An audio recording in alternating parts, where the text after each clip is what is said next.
Hey everyone, and welcome back to another movie review. Today we've got the new James Wan horror film, The Conjuring. So I saw The Conjuring last night with my brother and a few friends. We're all really good horror fans. We love James Wan's movies. We love Insidious and Dead Silence and Saw.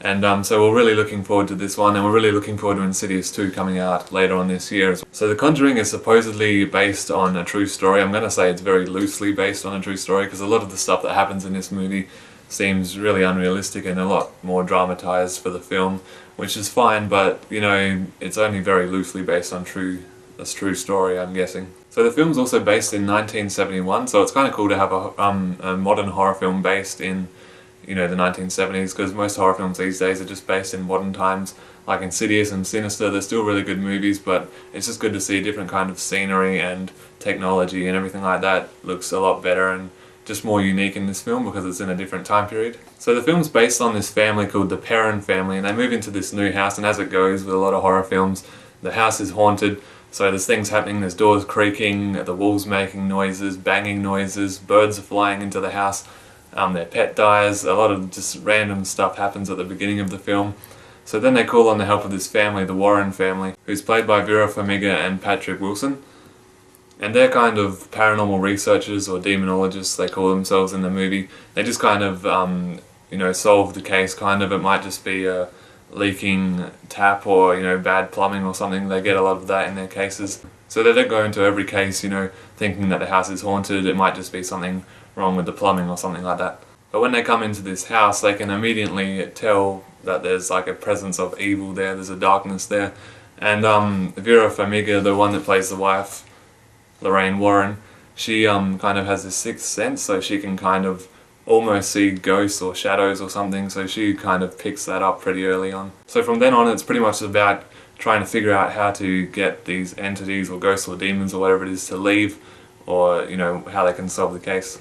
So I was really looking forward to this film because, you know, I'd watched a lot of reviews on it, I'd heard that it was a really good horror film, so I was really looking forward to it. So the movie was really good. There wasn't really any just pointless jump scares. It all worked really well. It built up a lot of suspense right from the beginning through to the very end. It kind of just got more and more intense as the movie went on.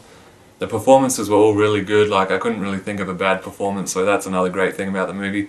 The soundtrack was really good, creepy and eerie. There was like very little use of CGI in the film, which really made it feel more real. And it just seemed like a really smart kind of horror film for a change, rather than these big gory, violent films. But yeah, there wasn't much violence in this movie or blood or anything like that, but it was just a really good story, and the material was taken really well and like handled like a mature horror film should be. So as I said earlier, Vera Farmiga plays Lorraine Warren and Patrick Wilson plays the husband. You also got Lili Taylor and Ron Livingston as the Perron family, like they're the parents. They've got about 5 or 6 daughters in the film, so it's a big family.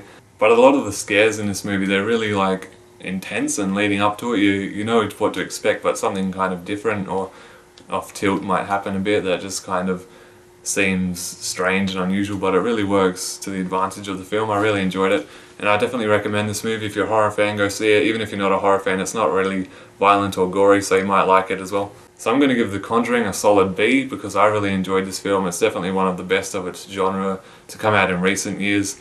I'm going to say it's about as good as Sinister or Insidious was. So thanks for watching this review, guys. I hope you enjoyed it. If you are not subscribed to my channel, it would be great if you could subscribe, check out some of my other movie reviews and Blu-ray videos and stuff like that. And I'll hopefully be back soon with some more movie reviews and similar stuff like this. So thanks for watching, everyone. Bye.